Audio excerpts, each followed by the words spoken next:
Merci de vous joindre à nous alors que nous cherchons à en savoir plus sur la prévention de la démence.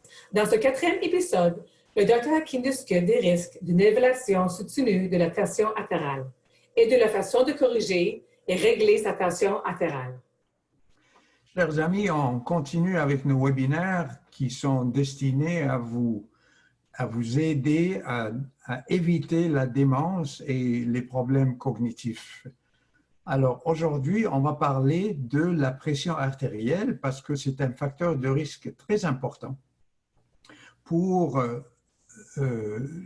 qui peut, quand ce n'est pas bien contrôlé, amener un problème de démence important.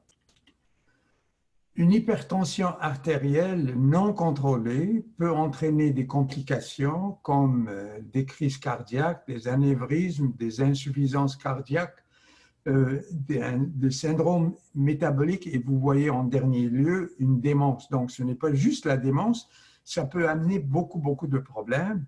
Donc c'est très important de contrôler sa pression artérielle et de la garder au niveau normal.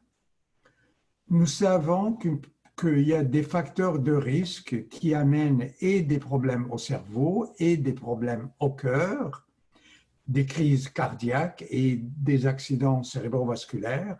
Alors, il y a eu des études où les scientifiques et les médecins se sont demandé quels sont les facteurs de risque qui sont plus aptes à amener un problème au cœur ou amener un accident vasculaire cérébral. Or, il s'avère que l'hypertension artérielle est beaucoup plus apte à amener un problème au cerveau qu'un problème au cœur, comme l'obésité et le sédentarisme, la diminution de l'activité physique. Donc, ces trois facteurs sont très importants pour amener un problème vasculaire au cerveau et qu'il faut absolument éviter. Chaque augmentation de 1 mm de tension artérielle avec le temps augmente le risque de démence de 1%. Alors, quelle devrait être la pression artérielle qui protégerait notre cerveau? Il y a eu une étude récente qui a amené la conclusion que quand vous êtes complètement au repos, vous n'êtes pas stressé, vous n'êtes pas pressé, et que vous mesurez votre pression artérielle, la tension artérielle, il y a deux chiffres, le chiffre plus haut et le chiffre plus bas. Le chiffre plus haut ne devrait pas dépasser 120. Si c'est 124, ce n'est pas la fin du monde, mais si c'est 135, eh bien, il y a un problème de pression artérielle élevée qu'il faut essayer de corriger. Mais le but de la pression artérielle que nous voulons accomplir, quand vous êtes au repos, est 120 systolique, qui est le numéro qui est plus haut, qui est plus large. Donc, c'est un peu le but.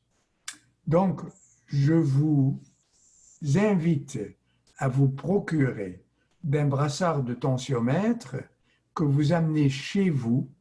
Pourquoi? Parce qu'on a parlé du fait que la pression artérielle que vous mesurez, vous devrez la mesurer quand vous êtes au repos, quand vous n'êtes pas stressé.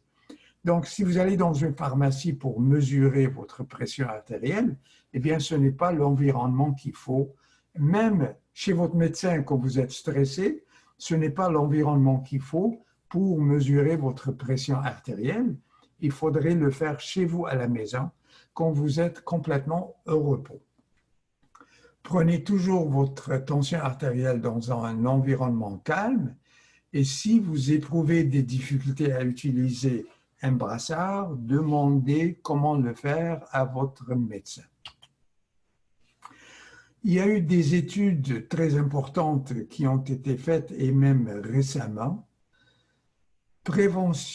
La prévention de la diminution cognitive dépend de la pression artérielle à la longueur de temps. Si la pression artérielle est augmentée et n'est pas contrôlée, ça amène des problèmes cognitifs majeurs avec le temps. Mesurez donc votre tension artérielle lorsque vous êtes à la maison et détendu. La tension artérielle systolique idéale est de 120. Comme j'ai dit, si c'est 123 ou 125, ce n'est pas la fin du monde, mais c'est déjà un indice que vous devez essayer de diminuer votre pression artérielle. Parce que si elle est soutenue au-dessus de ce niveau, ça endommage le cerveau avec le temps et entraîne des pertes de mémoire. Donc, ce webinaire, surtout, a mis l'emphase sur la pression artérielle qu'il faut contrôler autour de 120 systoliques parce que c'est un facteur de risque très grave pour le fonctionnement cognitif au cerveau. Je vous en remercie. J'aimerais donc remercier le Dr. Hakim pour le webinaire à la fois intéressant et instructif. L'Institut de recherche sur le cerveau de l'Université d'Ottawa est affilié par l'Université d'Ottawa et ses facultés associées. Il compte plus de 250 chercheurs, dont plusieurs sont issus de nos partenaires, notamment le CHIO, l'Hôpital Bruyère, l'Hôpital Montfort, l'Hôpital d'Ottawa et l'Institut royal de recherche en santé mentale. Enfin, j'aimerais remercier les membres du personnel administratif pour tout le travail et tous les efforts pour la production de cette série. Un gros merci donc à Victoria Rache, Candice Fortier et Sarah Shaw. Enfin, si vous avez des questions ou des commentaires à partager ou si vous souhaitez de nous suivre, consultez notre site web au uottawa.ca/fr/brain ou suivez-nous sur Facebook ou Twitter. Plusieurs d'entre vous sont avec nous aujourd'hui parce que vous avez été touchés d'une manière ou d'une autre par la démence. Peut-être un membre de votre famille ou un ami vit avec les effets dévastateurs de la démence, pour lesquels il n'existe aucun remède. Si vous souhaitez faire une différence et avoir un impact direct sur la recherche novatrice que nous menons à l'Institut de recherche sur le cerveau de l'Université d'Ottawa, vous pouvez soutenir notre recherche sur la mémoire et la cognition dès aujourd'hui en vous rendant à alumni.uottawa.ca/brain health. Nous vous remercions de votre participation et espérons que vous participerez également à nos prochains webinaires. Merci.